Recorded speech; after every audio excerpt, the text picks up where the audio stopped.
সাইদ ভাইয়ের মা, মগধ ভাইয়ের মা, রায়হান ভাইয়ের মা, শিপন ভাইয়ের মা, তোমরা বড়ই ভাগ্যবতী, আনলে ধরাই দিনের জ্যোতি। সালাম জানাই তোমায় ফেরেশতা মা, সালাম জানাই তোমায় ফেরেশতা। এমনকি এ দেশটা দ্বিতীয়বার আমাদেরকে মুক্ত বাতাসে কথা বলার জন্য, মুক্ত পরিবেশে বের হওয়ার জন্য, ওপেন ভাবে আল্লাহর কোরআনের কথাগুলো ময়দানে নিয়ে আসার জন্য যারা জীবন দিয়ে গেল, যে কয়জনের নাম বললাম, আল্লাহ প্রত্যেককে যেন শাহাদতের সুউচ্চ মর্যাদা দান করেন। অনেকে ফতোয়া দিয়েছিল যে না, এনারা শহীদ হয়নি, নিজে যে বুক পেতে দিয়েছে। আপনি বুক পেতে দেন তো, আপনি দেন। নবীজি জানিয়েছে যদি আগুনে পুড়ে কেউ মারা যায় সে শহীদের মর্যাদা পায়। এই হাদিস কোনোদিন শোনেননি? কথা বলেন না কেন? কেউ যদি অ্যাক্সিডেন্ট করে মারা যায় সে শাহাদতের মর্যাদা পায়। পাহাড় থেকে পড়ে গেলে শাহাদতের মর্যাদা পায় যদি মারা যায়। পানিতে ডুবে মারা গেলে শাহাদতের মর্যাদা পায়। দেওয়াল চাপা পড়ে মরলে শাহাদতের মর্যাদা পায়। আর জালেমের জুলুমের সামনে নিজের জীবনটা দিয়ে গেল, আর আপনি শহীদ বলতে রাজি না। আপনি কি করেছেন ইসলামের জন্য? খালি মুসলমানদেরকে ডিভাইডেড করেন আর ফতোয়াবাজি ছাড়া তো আপনার কোনো কাজ দেখি না। 16টা বছর যারা কষ্ট সহ্য করেছে তারা টের পাচ্ছে যে এখন কি অবস্থায় আছে। অনেকেই আবেগে হয়তো গণভবনের বিভিন্ন জিনিস নেওয়ার জন্য খুব তাড়াতাড়ি করছিল, কিন্তু ওই সময়ও একদল মানুষকে আমরা দেখতে পেয়েছি তারা আল্লাহর দরবারে সেজদা দিয়ে মোনাজাতে হাত তুলে এই মুক্ত হওয়ার জন্য প্রাণ খুলে কাঁদছিল। এই জন্য যারা ফতোয়াবাজি করছেন যে আবু সাইদ মুগ্ধ, এরা শহীদ হয়নি, এরা আত্মহত্যা করেছে, আপনার ঈমান চলে গেছে, কারণ আপনি কোরআনের বিরুদ্ধে কথা বললেন। শহীদের শব্দটা যে কত দামি শব্দ আপনি জানেন না। তাই মনে শুনলাম গতকালকে আবার লাইভ করে মাহফিজ এসে যে আমি ভুল করে ফেলেছি। আপনি ভুলই করেছেন। আপনি জনগণের কাছে, আল্লাহর কাছে প্রকাশ্যে ক্ষমা চান, কারণ শহীদদের বিরুদ্ধে কথা বলা এ মুখ দিয়ে নিষেধ। আল্লাহ মুখের উপরে নোটিশ দিয়েছেন। কোরআনে কারীম জানিয়েছে ওয়ালা তাকুলু লিমান ইউকতালু ফি সাবিলিল্লাহি আমওয়াত বাল আহইয়াউ ওয়ালাকিন লা তাশউরুন। আপনার যদি কোরআন আয়ত্ত না থাকে আমি আয়াত, পারা, পৃষ্ঠা, লাইন, রুকু, তাফসিরের নাম সব বলে দিচ্ছি। বাড়িতে এসে এগুলো আবার পড়েন।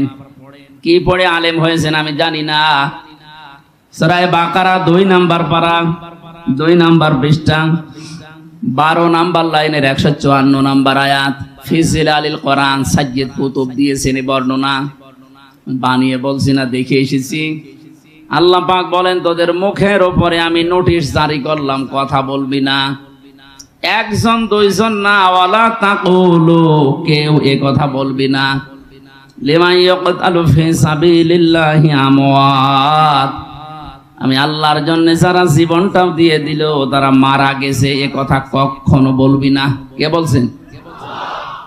বাংলার মানুষেরা, মানুষ যেহেতু কথা বলে মুখ দিয়ে, এই জন্য আল্লাহ মুখের উপরে নিষেধাজ্ঞা দিয়েছেন, মুখ দিয়ে কথা কখনো বলবি না। বাল আহইয়াউন, বরং তারা জীবিত। ওয়ালাকিন লা তাশউরুন, কিন্তু তোমরা টের পাও না। তাই মুখের পরে মানুষ যেহেতু ধারণা করতে পারে, অন্তর দিয়ে ধারণা করে কি দিয়ে? জবাব দেন না কেন? এজন্য অন্তরের উপর আল্লাহ নিষেধাজ্ঞা দিয়েছেন। ওয়ালা তাহসাবান্নাল্লাযীনা কুতিলু ফি সাবিলিল্লাহি আমওয়াতা বাল আহইয়াউন ইনদা রাব্বিহিম ইরযাকুন। সূরা আলে ইমরান 4 নাম্বার পারা, 11 নাম্বার পৃষ্ঠা, 9 নাম্বার লাইনের 169 নাম্বার আয়াত। এটা তাফসিরে তাবারিতে আছে। আল্লাহ পাক বলেন ধারণাও করবে না যে যারা আমি আল্লাহর জন্য জীবনটা দিয়ে দিল যারা মরে গেছে, এ কথা ধারণাও করা যাবে না। বাল আহয়া, আল্লাহ বলেন বরং ওরা জিন্দা, জীবিত। ইনদা রাব্বিহিম ইরযাকুন, ওরা রবের কাছে রিজিক পাচ্ছে। পাবনাবাসী আমরা জানি মানুষ জেগে থাকলে খায়, ঘুমিয়ে থাকলে খাওয়া লাগে। ওরা যেহেতু জীবিত, জিন্দা। গতকালকে ফেনীতে পানি থেকে রক্ষা করার জন্য ইসলামী ছাত্র শিবিরের 3টা ভাই মানুষকে বাঁচাতে গিয়ে 3 জনই ডুবে শহীদ হয়ে গেছে। আপনি কি শহীদ বলতে রাজি না? বলে না, ওনারা গেল কেন? আরে শয়তান গেল কেন মানে? মানবতা আজ বিপন্ন, মানুষ ভেসে চলে যাচ্ছে। ওরা জীবনটা বাজি রেখে বাঁচাতে গিয়ে মারা গেছে, আর আপনি তো এসি রুমের ভেতরে বসে ফতোয়াবাজি করছেন। শায়েখ আহমদুল্লাহ, ডক্টর আব্দুল হাই সাইফুল্লাহ, এই সমস্ত মানুষগুলো আজ যা করছে, এইরকম যদি এই দেশে যত নামধারী আমরা আলেম আছি সব যদি এগিয়ে যেতাম, আমার মনে হয় এই বানভাসী মানুষের কিছুটা হলেও কিছু উপকার হতো। আমরা কুষ্টিয়া, পাবনা, মেহেরপুর এই সমস্ত জেলাগুলো একটু উঁচা, তো পানি তো কি টের পান না। রংপুর বিভাগের মানুষেরা, আর ওদিকে ফেনী, নোয়াখালী, সিলেট অঞ্চলের মানুষেরা টের পাচ্ছে এখন এই আগ্রাসনের কারণে। আজকে এই ঘন্টাখানেক আগে দেখলাম পানি ফেনী জেলা থেকে নামতে আরম্ভ করেছে, মহিপাল থেকে, এবং যেখান থেকে পানি এসেছিল পানি ওদিকে উল্টা যাচ্ছে আবার। এই যে লক্ষ লক্ষ মুসলিমদের এখন চোখের পানি। গত রাতে আমি তাহাজ্জুদের নামাজ পড়ে আল্লাহকে কান্নাকাটি করে বলেছিলাম, আল্লাহ সকাল হতে হতে যেন একটা সুসংবাদ শোনা যায় যে পানি থেকে মানুষ মুক্ত হচ্ছে। দোয়া আমার মনে হয় এই পাবনা জেলায় পার হতে হতে দোয়া কবুল হয়ে গেছে। কারণ নবীজি জানিয়েছেন, ইত্তাকি দাওয়াতাল মাজলুম, মাজলুমের বরদোয়া থেকে নিজেকে বাঁচিয়ে রাখবা। ফাইন্নাহা লাইসা বাইনাহু ওয়া বাইনাল্লাহি হিজাব, মাজলুমের ভেতরে আর আল্লাহর ভেতরে কোনো পার্থক্য থাকে না, ও দোয়া করলেই কবুল হয়ে যায়। এই জন্য মাজলুমের চোখের পানি যত পড়ছে, আল্লাহ রাব্বুল আলামিন আমার মনে হয় দোয়া কবুল করে এই বানভাসী মানুষদের দুঃখ কষ্ট লাঘব করছে। ইতিহাস যেটা পড়েছি, ফেরাউন ধ্বংস হওয়ার পর এবং হস্তি বাহিনীর যে নাম শুনি আমরা, কাবা ঘর ভাঙতে এসেছিল, পৃথিবীর বড় বড় জালেম দুনিয়ায় যারা বিদায় নিয়েছে, এরা বিদায় নেওয়ার পরে কয়েকটা চিহ্ন নিদর্শন পৃথিবীর মানুষ দেখেছে। তার ভেতরে এই বৃষ্টি একটা, পানি একটা, বন্যা একটা, যাই বলে, এগুলো 1 দিন 2 দিন 5 দিন 40 দিন একাধারে স্থায়ী হওয়ার কারণে ওই এলাকাকে আল্লাহ এমন ভাবে উর্বর করে দিয়েছে, ওদের অভাব অনটন আল্লাহ ওইটার কারণে দূর করে দিয়েছে। সুতরাং আপনারা ক্ষতি করার জন্য যেটা করছেন, এটা আমাদের উপকার হবে ইনশাআল্লাহ। আজকে এই যে নাটোর থেকে আমার সাথে এক ভাই উঠলো, কি মাওলানা মোজাম্মেল হক, উনি আসার সময় বলছিল আমার রেখেছিল জেলখানার ফাঁসির কন্ডেম সেলের ভেতরে। আমি যে 3 বছর ছিলাম, আমার সাধারণ ভাবে দেয়নি, ওই ঘরের ভেতরে 24 ঘন্টা তালা লাগানো। উনি বলছিল ভাই আপনার উপকার হয়েছে, কারণ ওয়ার্ডে থাকতে দিলে সারাদিন এই গল্প স্বল্প সময় কেটে যেত। আপনি যেহেতু সময় পেয়েছিলেন, একটু পড়াশোনা করতে পেরেছেন, আলাদা একটা ইবাদত করে স্বাদ পেয়েছেন। আসলেও ঠিক, ওরা চেয়েছিল আমারে কষ্ট দিতে, যোগাযোগ বিচ্ছিন্ন করে। আল্লাহ আমারে কোরআনে কারিমের সাথে সম্পর্ক তৈরি করার জন্য সময়টা আমাকে উপহার দিয়েছে। কষ্ট হয়েছে স্ত্রী, সন্তান, মা বাবা থেকে বিচ্ছিন্ন থাকার কারণে, কিন্তু উপকার হয়েছে।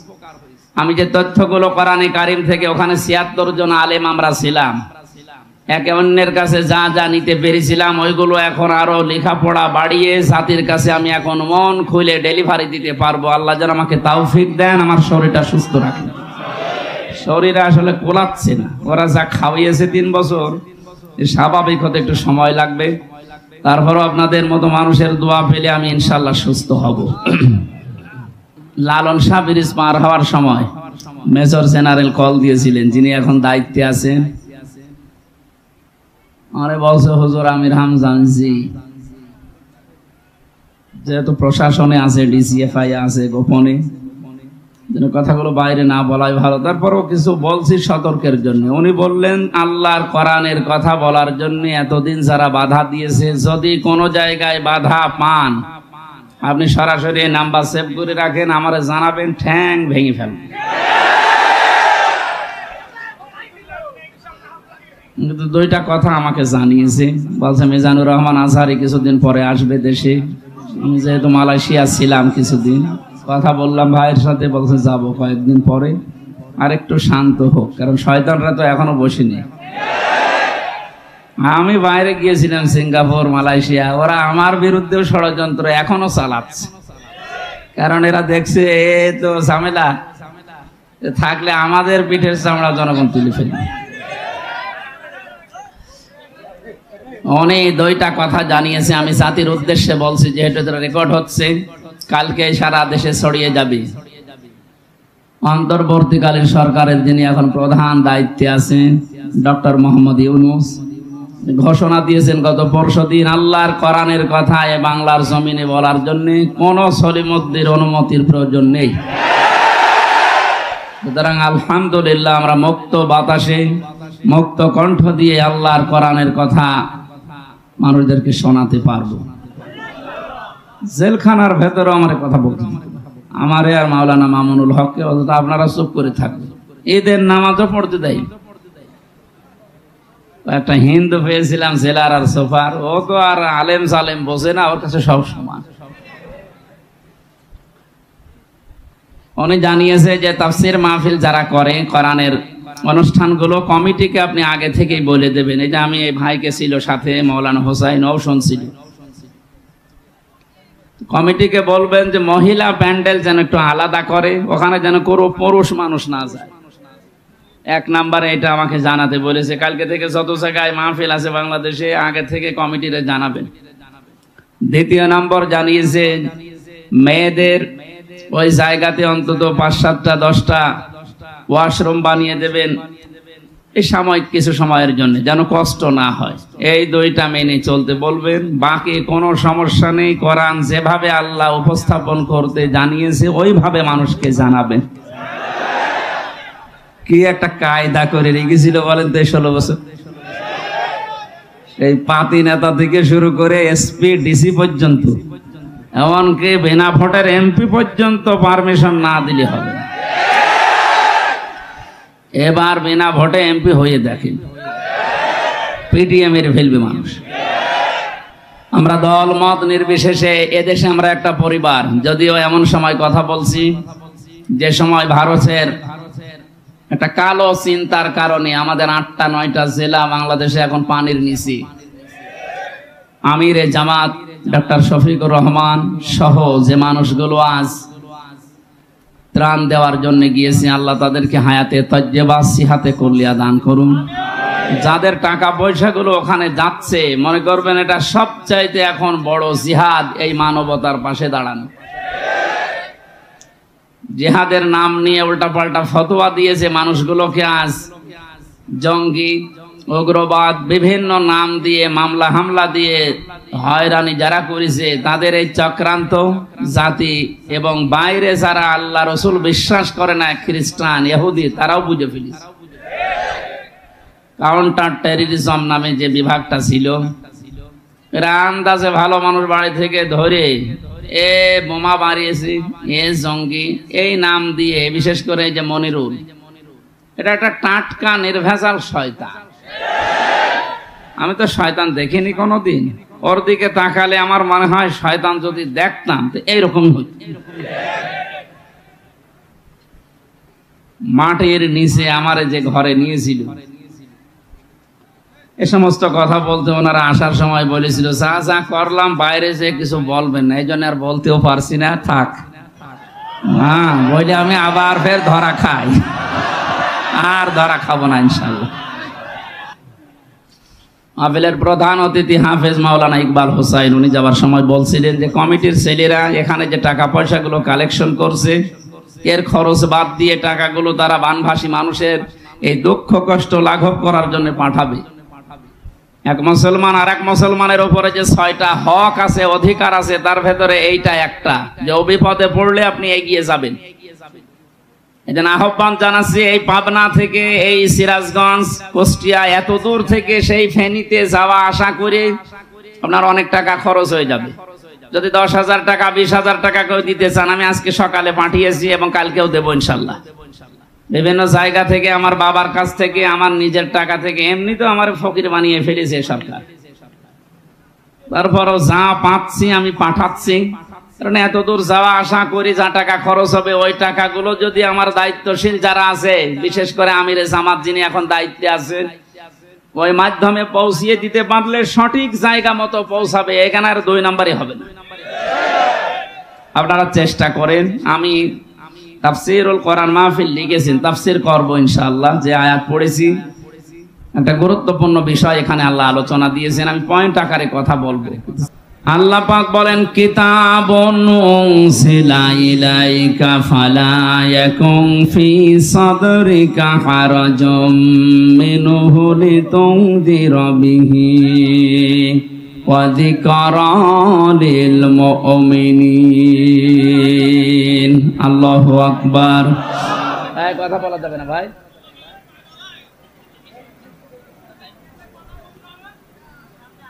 আল্লাহ পাক বলেন, এই একটা কিতাব, কিতাবে পৃথিবীতে একটাই মাত্র, আর যা আছে দুনিয়াতে সব এই কিতাবের ব্যাখ্যা।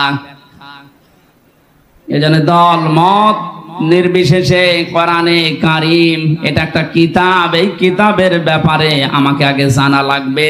এখন যদি চোখ বন্ধ হয়ে যায়, কবর রাখার সঙ্গে সঙ্গে ফেরেশতারা পর পর 3টা প্রশ্ন করবে, তোমার রব কে, তোমার জীবন ব্যবস্থা কি, দিন কি, আর দুনিয়াতে মুহাম্মদুর রাসূলুল্লাহকে আল্লাহ পাঠিয়েছিলেন, ওনাকে কবরে দেখাবেন। হাদা নাবিয়্যুনা মুহাম্মদুর রাসূলুল্লাহ, এ কথা বলা লাগবে। 3টি প্রশ্নের সঠিক জবাব যদি কেউ দিতে পারে, আমি হাদিসে পড়েছি, বিশ্বনবী জানিয়েছেন সঙ্গে সঙ্গে ফেরেশতারা কিন্তু জিজ্ঞাসা করবে, এটা পেলে কোথায়? এই যে বললে রব আমার আল্লাহ, দিন আমার ইসলাম, এটা মুহাম্মদুর রাসূলুল্লাহ, এগুলো কোথায় পেয়েছো তুমি? আপনি যদি বলেন আমি কোরআনে পেয়েছি, ফেরেশতারা বলবে মারহাবা, জান্নাতের বিছানা বিছিয়ে দেন। আর যদি বলেন না কোরআনে পাইনি, আমি লালনের জীবনী পেয়েছি, দাঁত মুখ যা ছিল সব খুলে ফেলবে। পৃথিবীর কোন কিতাব ফেরেশতারা চেনে না, শুধুমাত্র এই কোরআন শরীফ চেনে। জানি আজকে যখন আপনি স্বাধীনতার শোক অনুধাবন করছেন, পাচ্ছেন যে স্বাধীনতার আনন্দ কি, এই আনন্দকে আরো বহুগুণ বৃদ্ধি করার জন্য কোরআনের সাথে সম্পর্ক তৈরি করা দরকার। এর পরবর্তী আয়াতে আল্লাহ এই শব্দটাই দিয়েছেন, ইত্তাবিউ মা উনজিলা ইলাইকুম মির রাব্বিকুম ওয়া লা তাত্তাবিউ মিন দুনিহি আউলিয়া কলিলাম মা তাযাক্কারুন। আল্লাহ বলেন, সবাই মিলে অনুসরণ করো, ইত্তেবা করো। এই জন্য ডক্টর শফিকুর রহমানের ডাকে সাড়া দিয়ে আজ বাংলাদেশের দিকে তাকান। এই 5 তারিখের পর থেকে আজকের এই 24 তারিখ, এই কয়েক দিনের ভেতরে দেশের ইসলাম এই শব্দটা যারা বিশ্বাস করে, আমি দেখতে পাচ্ছি সব এখন এক হয়ে গেছে। এটাতে কত বড় আনন্দের খবর। এদেশে যারা শুধু টুপি মাথায় দেয়, আন্তর্জাতিক যে ষড়যন্ত্র গুলো, চাপ গুলো আছে, ওটা তো মোকাবেলা করা যাবে ইনশাআল্লাহ ইমানের দ্বারা। কিন্তু যেটা দেখতে পেলাম এই কয়েকদিনে, এটা যদি অব্যাহত থাকে আর শুধু টুপিওয়ালা মানুষগুলো যদি এক হয়ে যায়, আগামীর বাংলাদেশ আল্লাহ কোরআনের হাতে তুলে দেবে।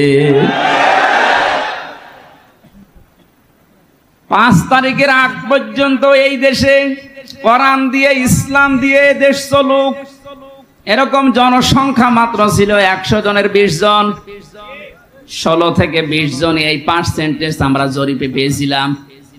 5 থেকে গত 2 দিন আগের একটা জরিপ পেয়েছি 22 তারিখের।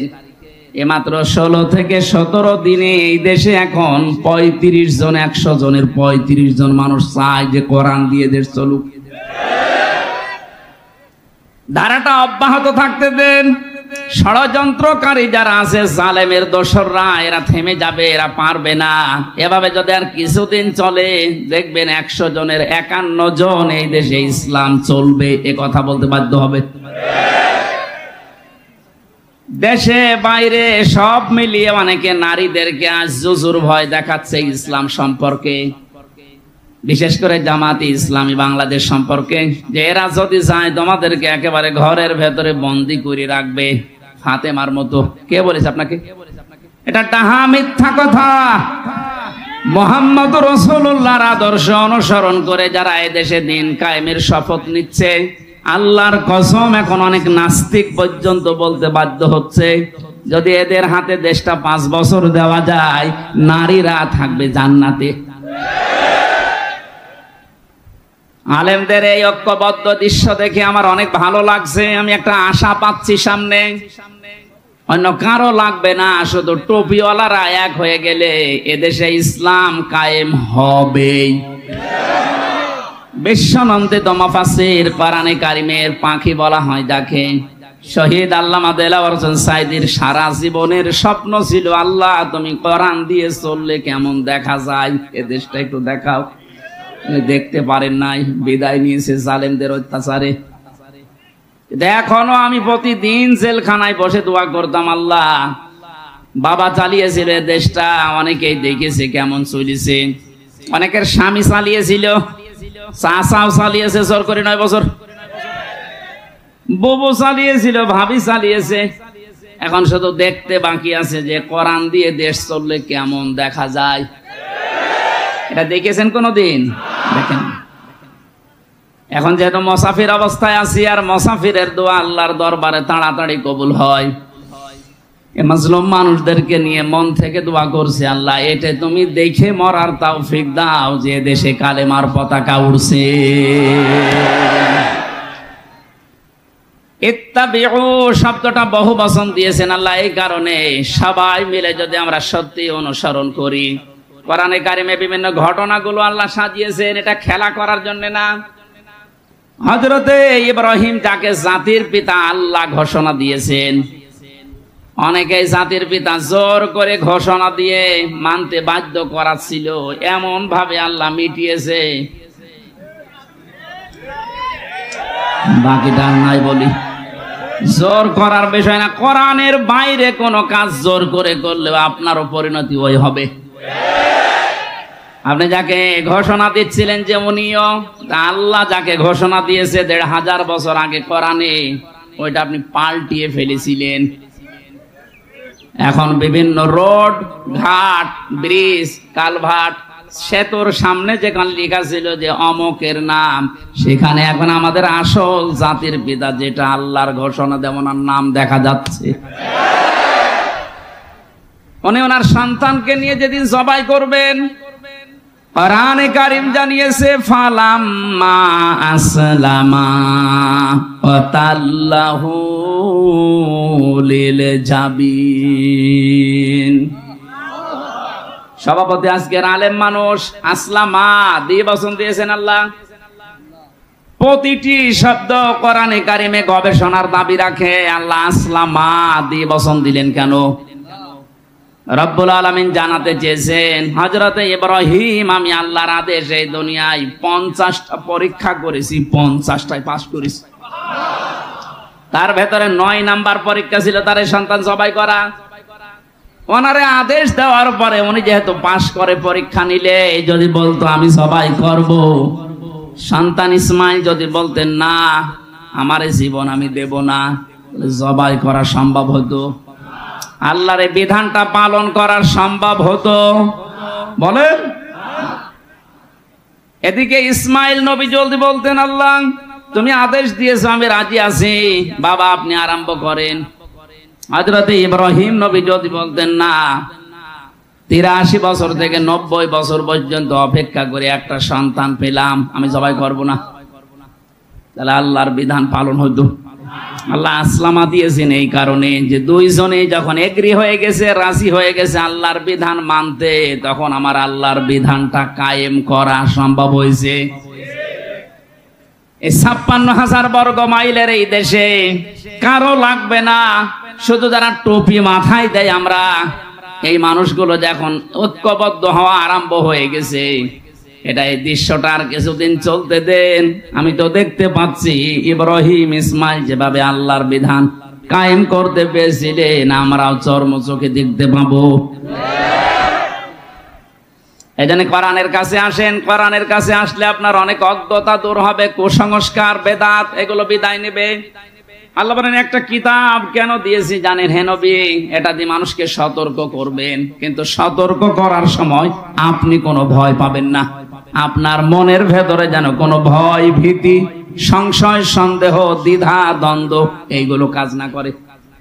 কারণ আজ হাজারো আলেম এই 15 বছর আমরা দেখেছি কোরআন দিয়ে এই কথা বলতো, কিন্তু ভয় পেয়ে আয়াত পড়তো, এক স্লিপ কেটে চলে যেত অন্যদিকে। আমার তাহেরি ভাই তো আয়াত পড়েছে কুল হুয়াল্লাহু আহাদ, এই আয়াত পড়েনি। অথচ আয়াতের তাফসীর এখানে আল্লাহর একাত্মবাদ সম্পর্কে আর রাসূলুল্লাহর রিসালাতের সাক্ষী সম্পর্কে আয়াতে বলা হয়েছে। এখানে যারা আলেম আছেন তাদেরকে একটু প্রশ্ন করছি, কুল হুয়াল্লাহু আহাদ এর ভেতরে রিসালাতের যে ঘোষণা আছে কোনটা বলেন তো?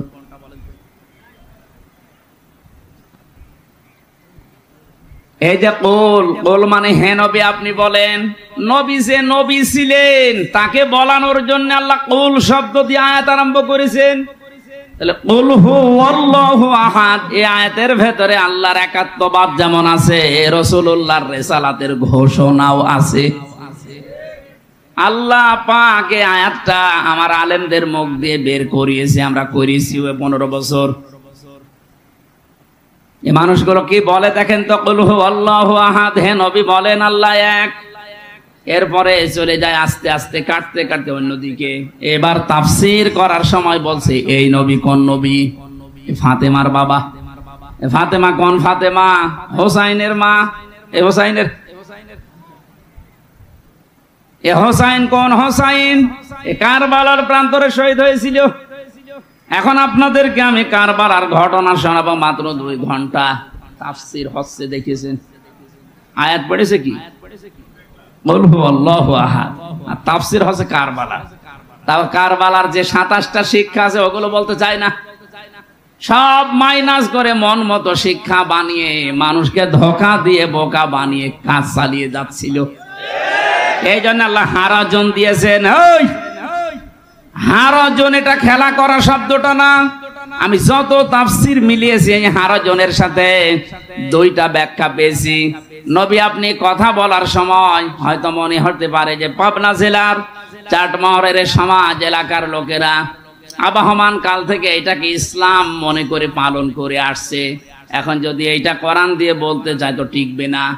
যেমন মাজার পূজা করা, এই কথা বলছেন, পীর পূজা, মাজার পূজা আর হিন্দুদের দুর্গা পূজা আর দরগা পূজা একই। আপনি ঈমান নিয়ে করছেন আর ওরা ঈমান না নিয়ে করছে। পীর পূজা, মাজার পূজা, দরগা পূজা, দুর্গা পূজা সব এক, কোনো পার্থক্য নেই। ওরা করলে যদি ওদের ঈমান নষ্ট হয়ে যায়, ওরা শিরিক, আপনি চালিয়ে দেন ওরা মুশরিক, আপনি কি? আয়াতের প্রথম এই শব্দটাই আসবে, এজন্য একটু হিংস দিলাম।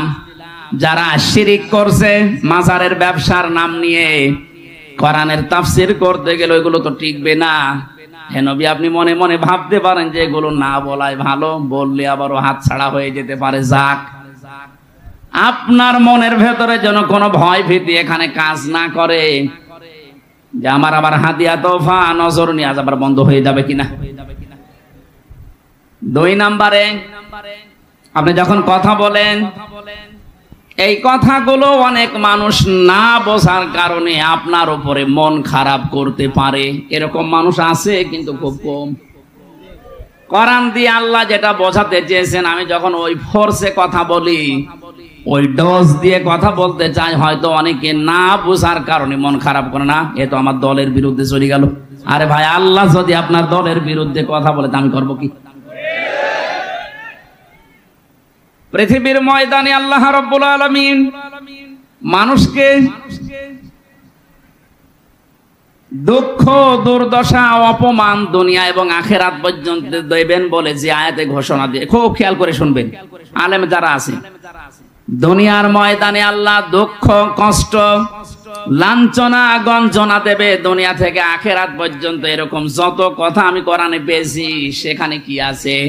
আফাতুমিনুনা বিবাদিল কিতাবি ওয়া তাকফুরুনা বিবাদ ফামা জাযাউ মান ইয়াফআলু যালিকা মিনকুম ইল্লা খিজিয়ুন ফিল হায়াতিদ দুনিয়া ওয়া ইয়াউমাল কিয়ামাতি ইউরাদ্দুনা ইলা আশাদ্দিল আযাব আমাল্লাহু বিগাফিলিন আম্মা তা'মালুন। এই আয়াত কোনদিন শোনেননি কোরআনে? সূরা বাকারার প্রথম নাম্বার পারার 12 নাম্বার পৃষ্ঠায় আয়াতটি আছে। আমি খেয়াল করার জন্য বলছি, কারণ এভাবে আলোচনা আমি এর আগে করি নাই, তাই আরো একটি ভালো লাগবে। এখন যদি কোরআনে কারিমের এই হারাজনের ব্যাখ্যায় আল্লাহ যেটা জানাতে চেয়েছেন যে অনেকে না বুঝে মন খারাপ করতে পারে, ওই দিকে আপনি তাকাবেন না। আমি ওই শব্দ থেকে এখানে এসেছি। আমি আবার গোড়া থেকে বলছি, মিলান। এদেশে আজ অনেক মানুষ এমন আছে কোরআনের কিছু মানে না, আছে না নেই? নামাজের কথা বলবেন কোরআন দিয়ে মেনে নেবে, রোজার কথা বলবেন কোরআন দিয়ে মেনে নেবে, দিন কায়েমের কথা বলবেন কোরআন দিয়ে রাজনীতি মনে করবে। এই কথা বলছে না কেন? এই যে কিছু মানে না, এই মানুষগুলোর জন্য আল্লাহ বলেন দুনিয়ার ময়দান থেকে শুরু করে আখেরাত পর্যন্ত লাঞ্ছনা গঞ্জনা অপমান অপদস্থ জীবন ওরে ভরে দেব আমি। তাহলে এটা আমরা পেলাম যারা দুনিয়াতে কিছু মানছেন না, তাদেরকে অপমান অপদস্থ লাঞ্ছনা এটা ঘিরে ধরবে। এ ঘোষণা কার? এবার আর একটু এগিয়ে আসেন। এই পৃথিবীতে আমরা জানি হক্কানি মমিন, সত্য মমিন, আল্লাহর ভাষায় আল্লাহ জানিয়ে দিয়েছেন 5টা গুণ যাদের ভেতরে আছে তারা আল্লাহর দৃষ্টিতে সঠিক মমিন, হক্কানি মমিন। উলাইকা হুমুল মুমিনুনা হাক্কান। আল্লাহ বলেন এরাই হচ্ছে সঠিক সাচ্চা ইমানদার। সিস্টেম অপর পৃষ্ঠায় দেখুন, আল্লাহ পাক বলেন সাচ্চা কাফের, সত্য কাফের, সঠিক কাফের, নির্ভেজাল কাফেরও আছে। এই যে হারাজনের ব্যাখ্যা এই পর্যন্ত আনলাম কেন জানেন? আজ এই দেশে হাজারো মানুষ এটা মনে করে এই যে ইন্নাল্লাযীনা ইয়াকফুরুনা বিল্লাহি ওয়া রাসূলিহি ওয়া ইউরিদুনা ইউফাররিকু বাইনাল্লাহি ওয়া রাসূলিহি ওয়া ইয়াকুলুনা নু'মিনু বিবা'দিন ওয়া নাকফুরু বিবা'দিন ওয়া ইউরিদুনা আন ইয়াত্তাখিযু বাইনা যালিকা সাবিলা উলাইকা হুমুল কাফিরুনা হাক্কান।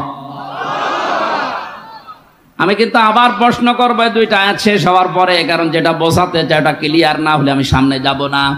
এটা সূরা নিসা 6 নাম্বার পারা 3 নাম্বার প্রথম নাম্বার পৃষ্ঠার 3 নাম্বার লাইনের 150 নাম্বার আয়াত। এটা আল্লাহ ধর্ম নিরপেক্ষ মতবাদ যারা বিশ্বাস করেন তাদের বিরুদ্ধে দিয়েছেন। ইন্নাল্লাযীনা, নিশ্চয় যারা ইয়াকফুরুনা, কুফরি করে, গোপন করে, চেপে রাখে, অবিশ্বাস করে, মানতে চায় না, বিল্লাহি ওয়া রাসূলিহি, আল্লাহ এবং তার রাসূলদেরকে, ওয়া ইউরিদুনা, তারা চায়, আইয়ুফাররিকু বাইনাল্লাহি ওয়া রাসূলিহি ওয়া ইয়াকুলুনা নু'মিনু বিবা'দিন ওয়া নাকফুরু বিবা'দ।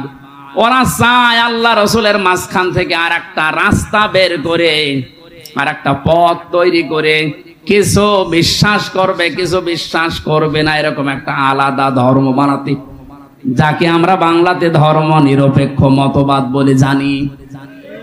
আল্লাহ এতটুকু শেষ করেননি, ওয়া ইউরিদুনা, তারা চায়, আন ইয়াত্তাখিযু, গ্রহণ করতে, বাইনা যালিকা সাবিলা, ধর্মও না একেবারে ধর্মহীনও না, মাঝামাঝি আর একটা, যেমন আমাদের ইনু চাইতো।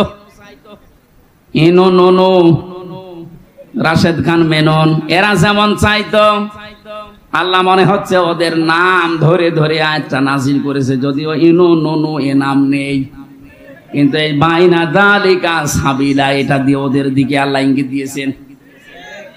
ওরা বলতো ব্যক্তিগত জীবনে ধর্মের বিষয়, পারিবারিক জীবন, সামাজিক জীবন, অর্থনৈতিক জীবন, রাজনৈতিক জীবন, আন্তর্জাতিক জীবন, এখানে ইসলামের দরকার নেই। যার একটা পথ আপনি নতুন করে তৈরি করে নিলেন, যার নাম দিয়েছেন ধর্ম নিরপেক্ষ মতবাদ। আল্লাহ এই কথা বলার পরে ঘোষণা দিয়েছেন উলাইকা, এই মানুষগুলো কি?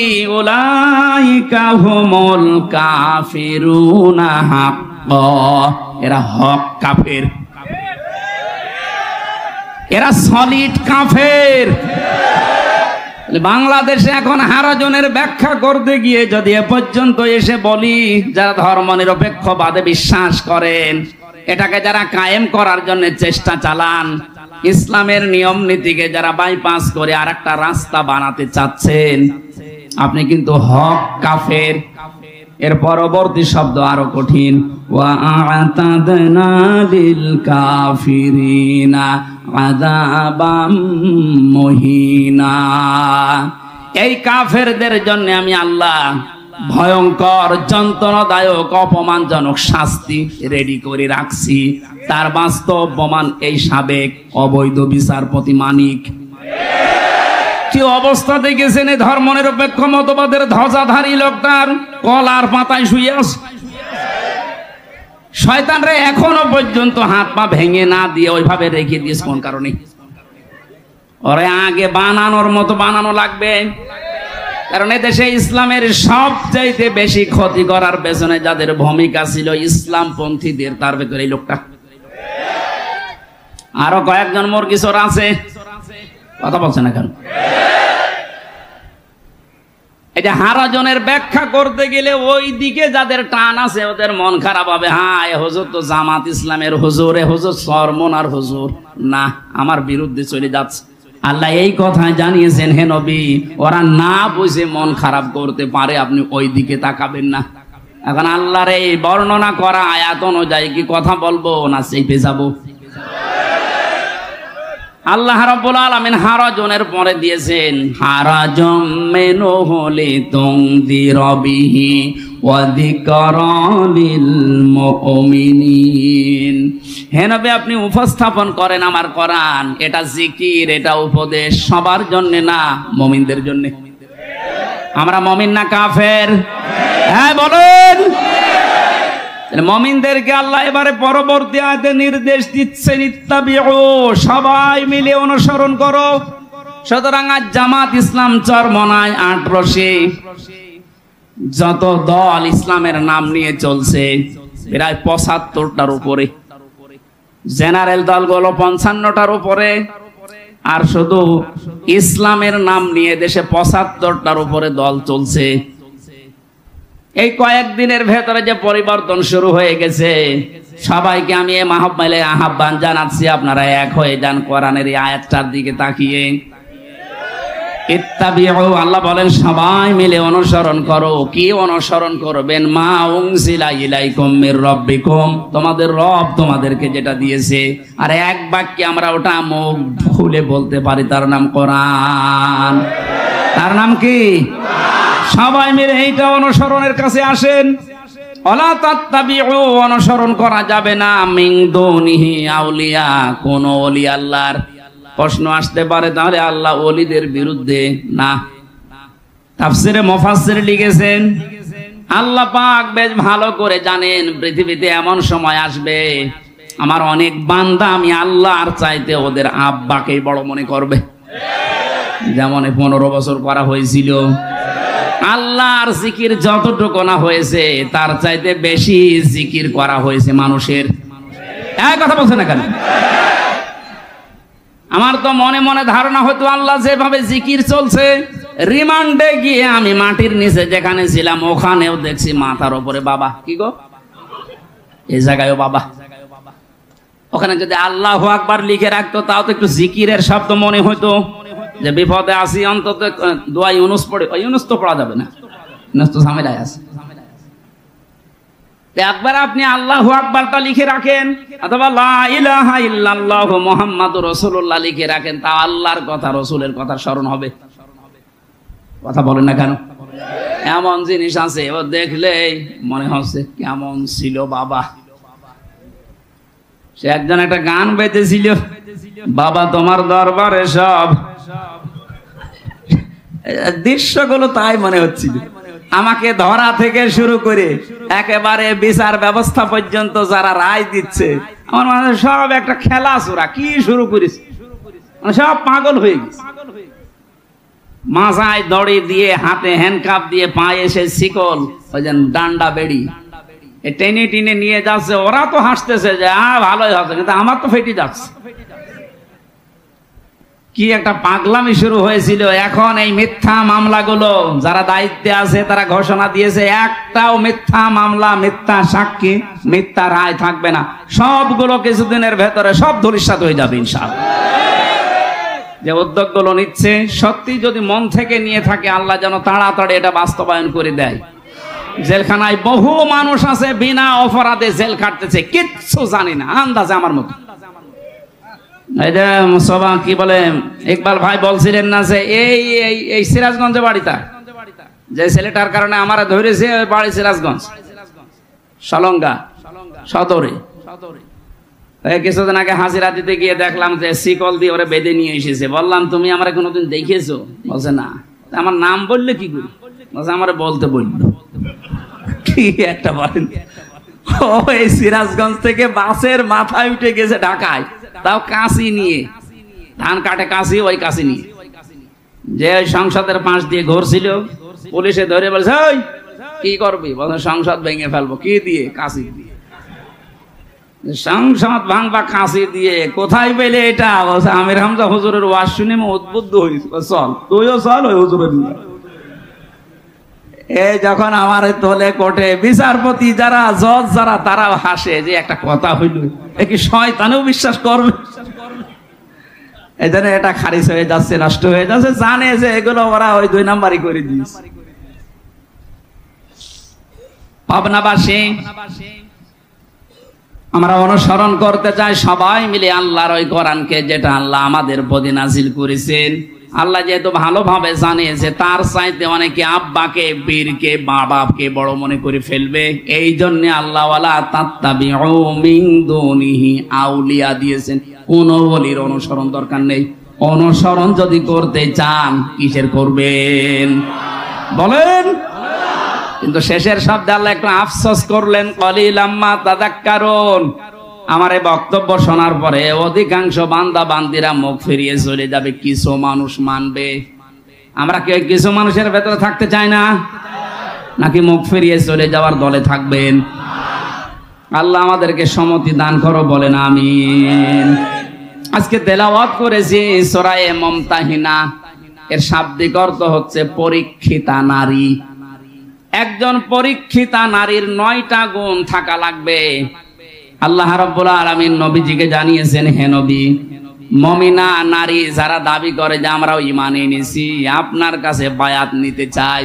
এই যে বায়াত, এই শব্দটা কিন্তু একটা গুরুত্বপূর্ণ। কোন মানুষ যদি জীবনে বায়াত না নেয়, কার কাছে নেবেন? আল্লাহর কাছে। কার কাছে? এখন আল্লাহকে পাবেন কোথায়? কোরআনে। কোথায়? আপনি যদি এটা না পারেন তাহলে রসুলের কাছে বায়াত নেবেন, রসুল্লাহ নেই। 3 নম্বরে কোরআনে কারিমের সূরা নিসা 5 নাম্বার পারা 6 নাম্বার পৃষ্ঠা 9 নাম্বার লাইনের 59 নাম্বার আয়াতের মাঝের দিকে আছে,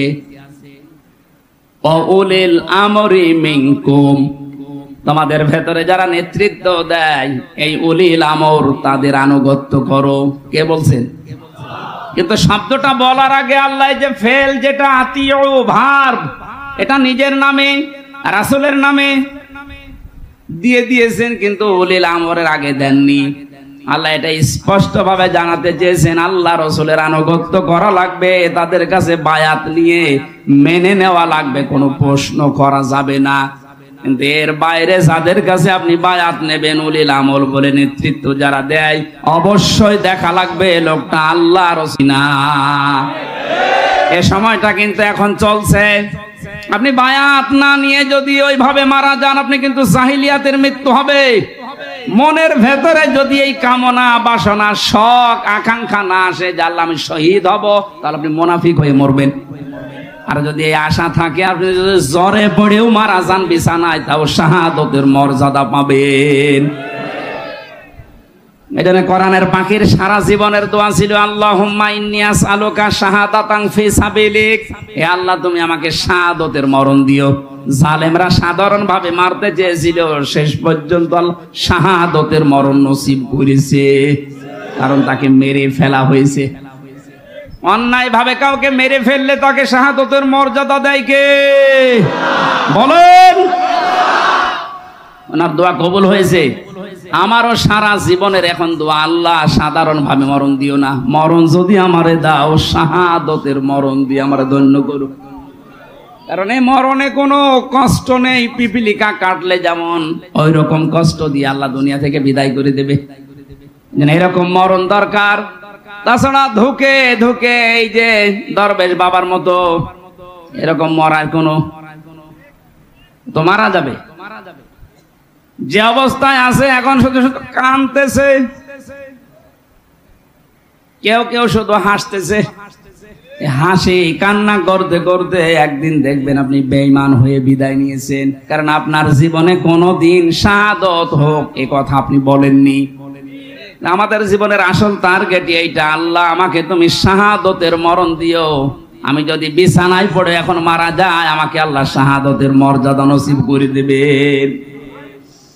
ও পাবনাবাসী, আমাদের ঈমান যাদের আছে, নবীজির কাছে যারা আসতেন, এজন্য বায়াত নেওয়ার সময় বিশ্ব নবীকে আল্লাহ আয়াত দিয়ে জানিয়েছেন, হে নবী, নারী হোক আর পুরুষ হোক যারাই আসবে তাদেরকে 6টা শর্ত দেবেন, যে ঈমান আনতে হলে 6টা কাজ তোমাকে ছেড়ে দেওয়া লাগবে।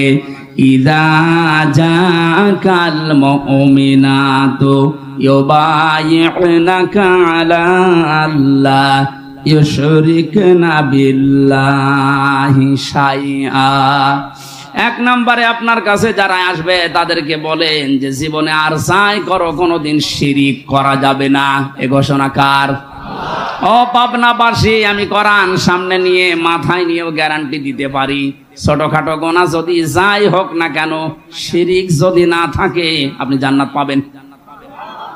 এজন্য আপনাকে যদি কেটে ফেলা হয়, পুড়িয়ে ফেলা হয়, টুকরা টুকরা করা হয়, তারপরও জীবনে কোনোদিন যা করেন শিরিক করবেন না। এখন এই শিরিকটা আমাদের জানা দরকার। শিন র কাফ, শিরকুন মানে অংশীদার স্থাপন করা, পার্টনারশিপ।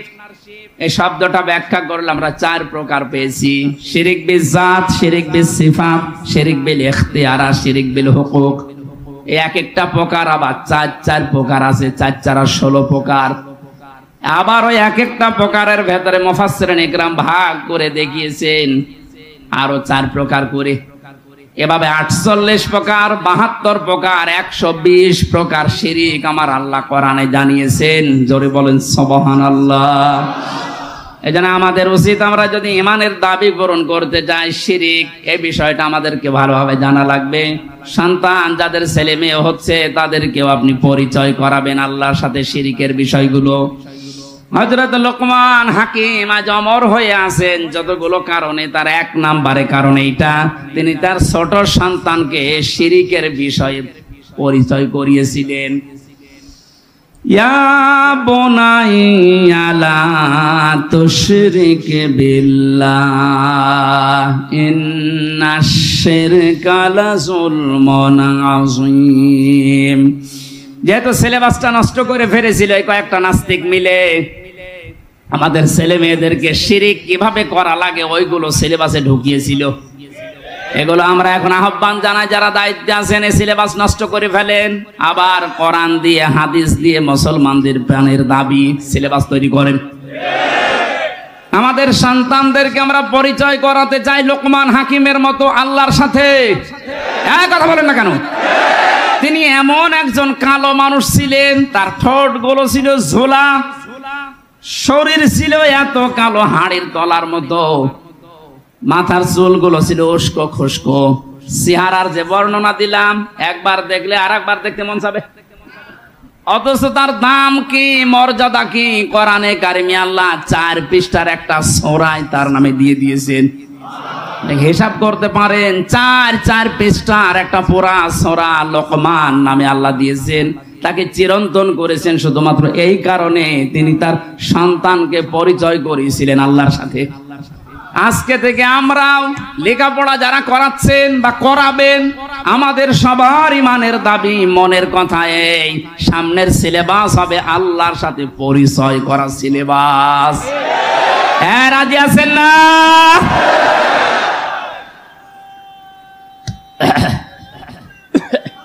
আলহামদুলিল্লাহ।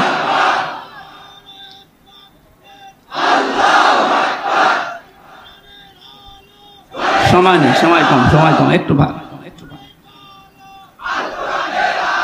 লোকমান হাকিম হাজার বছর আগে বিদায় নিয়েছে। আমরাও হয়তো আর 50-60 বছর পরে দুনিয়ায় কেউ এখানে থাকবেন না, সব মাটির নিচে চলে যাব। আমরা যেন লোকমানের মতো চিরন্তন অমর হয়ে থাকতে পারি আল্লাহর সাথে সন্তান সন্ততিদেরকে পরিচয় করার মাধ্যমে। এজন্য লেখাপড়া করাতে হলে আগে মক্তবে দেন।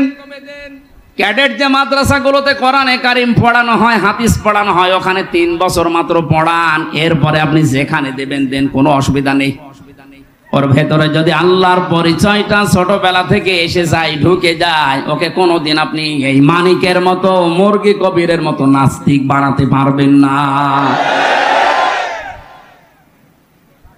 আমার ভাইরা, দ্বিতীয় নম্বরে শিরক এত প্রকার পড়তে গেলে শেষ পর্যন্ত আমার মোনাজাত হারিয়ে যাবে, আমি তাড়াতাড়ি করছি। 2 নম্বরে আল্লাহর নবীকে আল্লাহ বলেন, ওলা ইয়াসরিকনা, হে নবী যারা আসবে বলবেন যে জীবনে চুরি করবা না। আর আমরা এমন একটা রাষ্ট্র পেয়েছি চুরি ছাড়া কিছু নেই।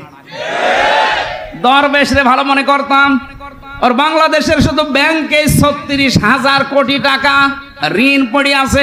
ওরে এখন কোটি কোটি করে গোশত বিক্রি করলেও হবে না। আবার ইমানের দাবি করে যে ইমান আছে আমার, কোরআনে কিছু ভুল আছে। জোরে বলেন নাউজুবিল্লাহ। আল্লাহ পাক বলেন, ওলা ইয়াজিনিনা, যারা আসবে বলবেন জিনা করা যাবে না, জিনা নেই দেশে। কথা বলেন না কেন? কি হারে চলেছে? 250টা নাইট ক্লাব চলতে শুধু ঢাকায়, জেলা শহরগুলো বাদ দিলাম। এটা সরকারি জরিপ। আর এখানে তো সব যে আল্লাহর জিকির করে। কথা বলছেন না কেন? চোখের জেনা, হাতের জেনা, মুখের জেনা, লজ্জা স্থানের জেনা ছাড়া ওখানে আর কিচ্ছু নেই এই নাইট ক্লাব গুলোতে। এখন যদি বলেন হুজুর আপনি গেছেন, যারা যায় আমি তাদের সাথে মিশেছি, কারণ জেলখানায় ছিলাম যেখানে, ওই রকম মানুষই তো বেশি। সব ওই জায়গায় যে ধরা খাওয়া। এই মানুষগুলো বলতো মাঝে মাঝে যে এই কাজ এখানে হয়। অথচ ঈমান আনার শর্তের ভেতরে 3 নম্বরে নবীজি জানিয়েছেন, তোমরা জিনা করতে পারবা না।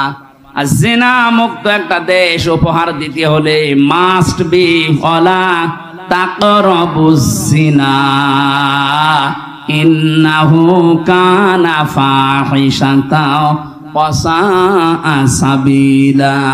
একটা সংসদে কায়েম হওয়া দরকার। সংসদই নেই, কায়েম করবেন কোথায়? সংসদ যেহেতু সামনে তৈরি হবে, আর এই আয়াতটা যারা কায়েম করতে চায় তাদের মতো মানুষকে আমরা ওখানে এবার পাঠাবো। এটা খেয়াল থাকবে তো। যারা যাবার পরে জেনার বিরুদ্ধে আইন পাশ করবে, যারা চুরি করতো, ওই মানুষগুলোই কোরআনের আয়াতকে বর্বর আইন বলে চালাতো। যেমন ওই যে মারা গেছে একজন, কি জানো, সরঞ্জিত গুপ্ত। কোরআনে কারিমের আয়াতকে বলেছিল যে ওয়ালা আস-সারিকু ওয়াস-সারিকাতু ফাকতাউ আইদিয়াহুমা জাযাম বিমা কাসাবা নাকালাম মিনাল্লাহ। সূরা মায়েদার এই আয়াতকেও বলেছিল এটা একটা বড় বড় আইন, আল্লাহ এটা ভুল করে ফেলিস। মানুষের হাত কেটে দেওয়া লাগবে একটু চুরি করলে। আর মানে বড় চোর, কালো বিড়াল যে বের হয়েছিল এখন বোঝা যাচ্ছে। যাদের থলে থেকে কালো বিড়াল বের হয়, এরকম বড় মাপের চোর কোনদিন ওই সংসদে দাঁড়িয়ে আয়াতের পক্ষে কথা বলবে? সুতরাং এইরকম মানুষ যেন আর কিয়ামতের আগে দেশে ওই জায়গায় যেতে না পারে। ওখানে গেলে আবার এটা চালু করবে, চুরি করবে, ধরাও খাবে, তারপর প্রমাণ করতে পারবেন না, বলবে তদন্ত করা লাগবে। তদন্ত কমিটি গঠন করবেন, তাদেরকে কয়েক কোটি টাকা মেরে দিয়ে সব হাওয়ায় মিশে যাবে। না, এটা আমরা চাই না। ইমানের দাবি পূরণ করতে হলে এদেশ থেকে চুরি, জেনা, এরপরে আছে ওয়ালা ইয়াকতুলনা আওলাদাহুন্না। আজকে কে যেন প্রশ্ন দিয়েছে এই আয়াতের ব্যাপারে, যারা সন্তানদেরকে হত্যা করে, হে নবী আপনি ওদের কাছে এই বায়াত নেন যে বিনা কারণে সন্তান হত্যা করা যাবে না। কেউ যদি আজল করেন ওটা জায়েজ আছে। এটা বাচ্চারা আছে এই জন্য মাসলাটা খোলাখুলি বলতে পারছি না। স্বামী স্ত্রী যারা আছেন, স্ত্রীর অনুমতি নিয়ে আজল করা জায়েজ আছে, কিন্তু সন্তানকে খাবার দেওয়ার ভয়ে কেউ যদি মেরে ফেলেন তাহলে সে মানুষ হত্যা করার গুনাহগার হবেন। আমি এটা আলাদা মাসলা, তো একা একা যদি প্রশ্ন করেন তখন আমি নিচে নামবো। ওয়ালা ইয়াতিনা বিবহতান, এই যে এই পয়েন্টটার উপরে কথা বলবো বলে আমি বসেছিলাম। ওয়ালা ইয়াতিনা বিবহতান, তোমরা কারো উপরে তহমত দিবা না, যেটা বাংলাদেশে 15 বছরে সবচাইতে বেশি হয়েছে। আর ইসলামী আন্দোলন যারা করে তাদের বিরুদ্ধে এই তহমত বেশি লাগিয়েছে এই জালেমেরা। কিচ্ছু জানে না, আন্দাজে বানিয়ে বানিয়ে দোষ দিয়ে, মিথ্যা মামলা দিয়ে, মিথ্যা সাক্ষ্য জোগাড় করে বছরের পর বছর জেলখানায় রেখে দিয়েছে। আমারও 3 বছর। এই যে বহতান করলে কি হয়, এখানে 3টা কারণ আছে। আমরা নামাজের জন্য প্রস্তুতি নিতে চাচ্ছি, কারণ নামাজ নির্ধারিত সময়ে পড়া ফরজ, আর মাত্র 10 মিনিট আছে। মোনাজাত আছে এর ভেতরে। আমার এই আয়াতগুলো পয়েন্ট আকারে বললে তাফসীর আকারে অনেক সময় লাগবে। অপবাদ দেওয়া যাবে না, তার 3টা কারণের ব্যাখ্যা আমি এখন আর পারছি না। এই দারুল আমান ট্রাস্টে মাহফিল আছে, ওখানে করব। অবাধ্য হওয়া যাবে না আল্লাহর দ্বীনের কোন কাজে। যদি কেউ সাহায্য সহযোগিতার হাত বাড়িয়ে দেয়, এই 6টা কাজ করলে আল্লাহকে গফুর এবং রহিম হিসাবে পাওয়া যাবে। আল্লাহ আমাদেরকে আয়াতটা জীবনে যেন মানার তৌফিক দেন।